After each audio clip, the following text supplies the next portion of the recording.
Nothing makes a superhero quite like the costume. It's kinda crazy to think that there was a time when the X-Men were all dressed in black leather because the idea of comic book accuracy was just so ridiculous. Nowadays, the Marvel Cinematic Universe has changed the game time and time again when it comes to the art of suiting a hero up.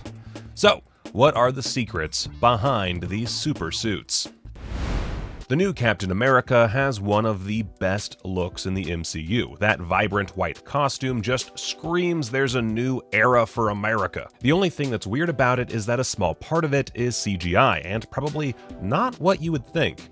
Unlike the previous Cap suits, Sam Wilson's has fabric that runs up both sides of his neck, just like his comic counterpart. Well, this doesn't look good anytime Sam needs to, move his head.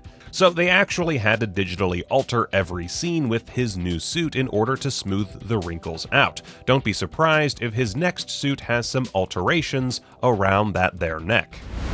While most of the MCU actors love their costumes, Wanda Maximoff actress Elizabeth Olsen wasn't a huge fan of hers. While everyone else looked like a superhero, Olsen's costume was just a red jacket over a revealing top. So she was overjoyed to see that her Scarlet Witch costume embraced the superhero look and didn't have a low-cut front. All she had to do was bend reality to her will to get a costume she actually likes. Most of the costumes are just made for aesthetic purposes, but there's one that was functional for more than just beating up the likes of Ultron and Thanos. The Loki TV series cast actress Sophia DiMartino as the female Loki Sylvie. The only problem was that she had just given birth once filming began. Luckily, her costume had special alterations made specifically for her. The front of her costume had zippers just in case she needed to pump. Who says you can't be a goddess of mischief and be practical? Perhaps no actor in the MCU is as famous for getting into Marvel shape as Chris Hemsworth is. I mean, at this point, the name Hemsworth is practically interchangeable for fit. Well, turns out that this reputation is well-deserved. In the pre-production for the first Thor movie, Hemsworth worked out so much in between his fitting and his last screen test that there was almost a problem. You see, he was actually too muscular to play Thor. The Thor armor was so tight on him that he couldn't breathe. And to think, I'm pretty sure he was the smallest in that first movie. If he had his Ragnarok bod, he probably would have suffocated. And oh my god, look at those arms! Captain America has some of the best costumes in the MCU. His stealth suit and his post-Age of Ultron look are often cited as examples of the best costumes the franchise has to offer. The costume that absolutely no one cites as his best, his costume for the first Avengers. Well, Chris Evans wasn't a fan of the costume either. He thought it looked ridiculous and found the mask incredibly uncomfortable. Not only did they alter his future look so that his ears could breathe, but they made sure to find any excuse to get him back in his silliest costume, from The Dark World and Homecoming all the way to Endgame. The costumes from Black Panther are perhaps the most intricate in the entire MCU. Literally every costume, from Black Panther's suit to the Dora Milaje's uniforms to what any random Wakandan was wearing, was based on African designs. The only problem with some of these designs is that they weren't always great for the stunt work. Apparently, T'Challa's supposedly invincible vibranium suit was always coming apart while doing a fight scene. They actually had to bring in a special designer who worked in ballet to remake the suit for fight sequences. The Ant-Man franchise might be the smallest one in the entire MCU. While everyone loves Paul Rudd's Scott Lang, his franchise isn't exactly as exciting as the Guardians of the Galaxy or Iron Man. That doesn't mean that the designers took it any easier when designing their costumes, though. If you look really closely at the chest pieces of both costumes, you'll be able to see the faces of both an ant and a wasp. I love the fact that in the MCU, this means that Hank Pym had that kind of attention to detail. What a nerd! Okay, everyone loves Spider-Man's costume, except for probably the actors who have to play Spider-Man. While I'm sure the first time they try it on is like a dream, actually filming with it is likely a nightmare. For Tom Holland, even doing something as simple as taking a drink of water is an intricate process. He famously has to be straw-fed through the eye holes in his mask so that he can get a drink. This has been something that poor Tom has been playfully mocked for on social media and by fellow cast members like Zendaya. For some reason, you never see Spidey do that in the comics. Apparently, the costume design of Marvel movies is one of the first things that they do for the production, and it really informs the character. For example, they really found the direction for Peter Quill when designing what he would look like. The original concept art was more generic and sci-fi fare. Then James Gunn came in and Peter Quill's look became a hybrid retro spaceman, cowboy pirate, biker, rock star. Once they got his look together, they fully realized the exact type of silly hero Star-Lord was going to be. Most superheroes start as normal people and then become more fantastical as time goes on. Then there's the Vision, who goes the opposite direction. He starts off as an android superhero and then slowly becomes more and more human. This starts in Civil War when Vision sports a sweater over his android body. This was to symbolize Vision's desire to conform to humanity, which highlights his desire to conform to the Sokovia Accords. His costume subtly shows his inner anxiety over being so different from everyone else. Because what is a sweater if not conformity persevering?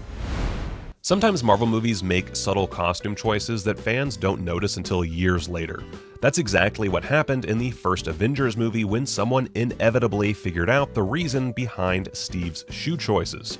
In his first scene, he specifically is seen wearing Converse. That's because Converse used to make shoes specifically for the military during World War II, so this brand would have been one of the few that he would recognize.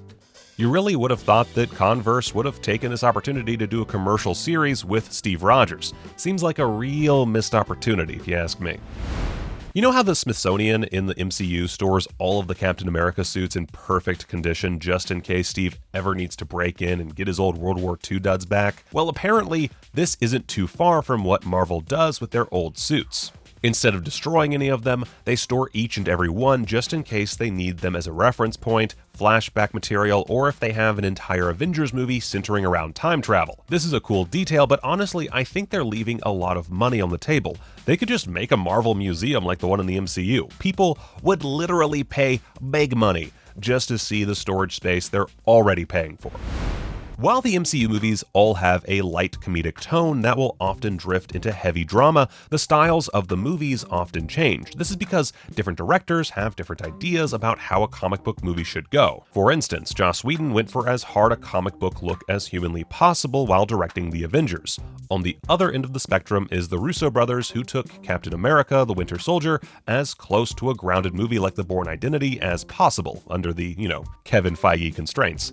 Eventually, Age of Ultron and Civil War both found a compromise between these two styles where the MCU lives today. Being a guardian of the galaxy is really hard. You have to constantly save the galaxy against warlords, monsters, celestials, and occasionally the other guardians of the galaxy. Well, it might actually be harder to dress up as one. At least for Drax it is. Dave Bautista evidently has to have 3 hours in the makeup chair getting his skin dyed and those intricate tattoos placed all over his body. Then at the end of the day, there's just as intricate a process to get him out of it. If I were him, I would just commit 100%, get the tats, and permanently dye my skin to be Drax 24/7. Would be a big time saver.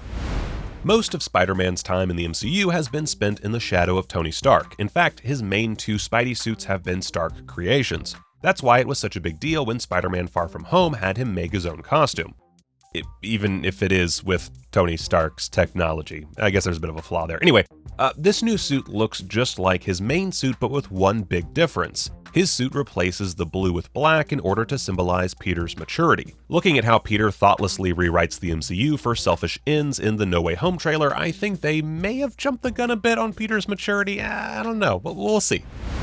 Filming Marvel movies seems like a ton of fun. Everyone is in their superhero costumes, pretending to beat up aliens together. Well, everyone except those Avengers who are in motion capture costumes. This is especially awkward for Mark Ruffalo, who not only has to wear the embarrassing mocap pajamas, but also has to wear big Hulk headdresses that look utterly ridiculous, and honestly kind of fill me with life. Each new movie seems to give him a more embarrassing Hulk suit to throw over his head for a reference point. I feel like they don't really need them, but just like to prank Ruffalo, which, fair enough.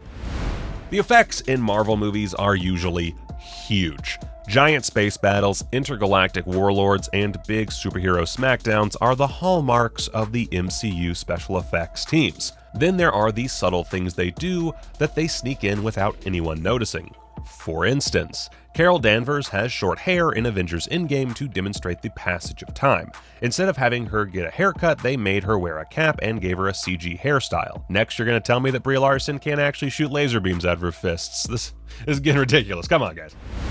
Iron Man was the MCU's first superhero, so they take special care with every aspect of his design. If you watch his suit progression closely, you'll see that each new design is a response to the character arc that comes before.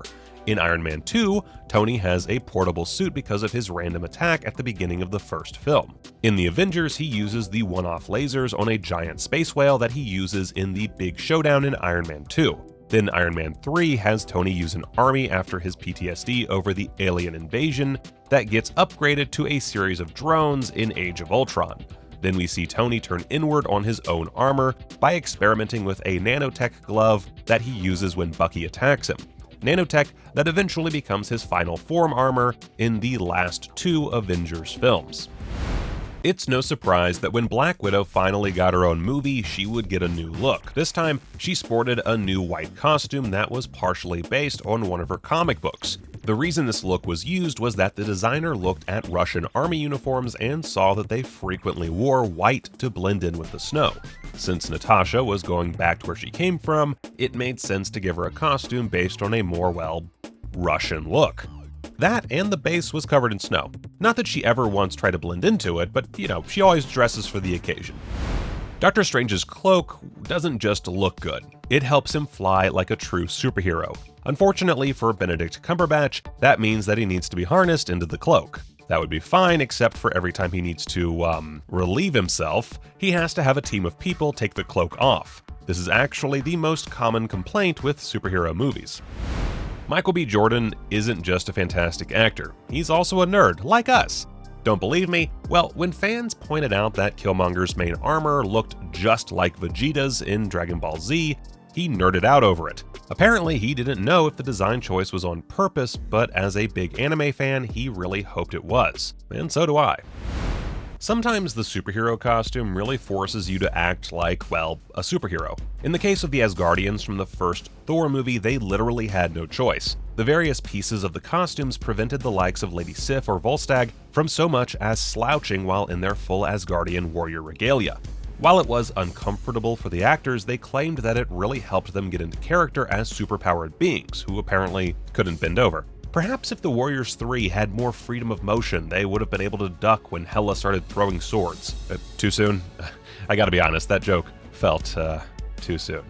Rip rip! Red Guardian is one of the best parts of the new Black Widow movie. In fact, I think this was the only time a character has been more excited about getting into costume than we were to see him in costume. Oh my god. The look was intentionally ridiculous to mirror not only his sorry state in the film, but also to highlight how the Soviet Union saw Captain America in the MCU. The over-the-top patriotism of his suit is closer to Cap's propaganda suit when he was doing road shows than any of his suits since then. It's too bad we'll never see the two suits at once. Perhaps the most iconic piece of MCU costuming is the iconic horned helmet that Tom Hiddleston wears as Loki. The original horns were a three-piece set that came apart in the back. As time went on, the horns got less and less ridiculous. Tom Hiddleston claims that it's just really hard to find a scene in which the horns are appropriate. My theory is that they're just really uncomfortable and he didn't want to wear them anymore. I want Loki back in full horns in season 2 of his TV show, by the way. That and Owen Wilson on a jet ski. Give it to me, Marvel. Give it to me now. But my absolute favorite costume in the MCU isn't actually on one of the heroes. I think that Cate Blanchett's Hela has the best look in the entire franchise, so it was pretty heartbreaking when I saw behind-the-scenes footage of Blanchett in a motion capture suit and cap.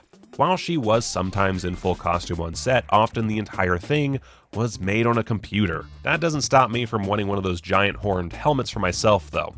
My only question now is, why haven't our superhero costumes gotten any better? I mean, Halloween costumes still look cheap and terrible. Why can't Marvel let one or two of their designers work for me this October? I want my cosplay game to get an upgrade, without me having to learn to sew.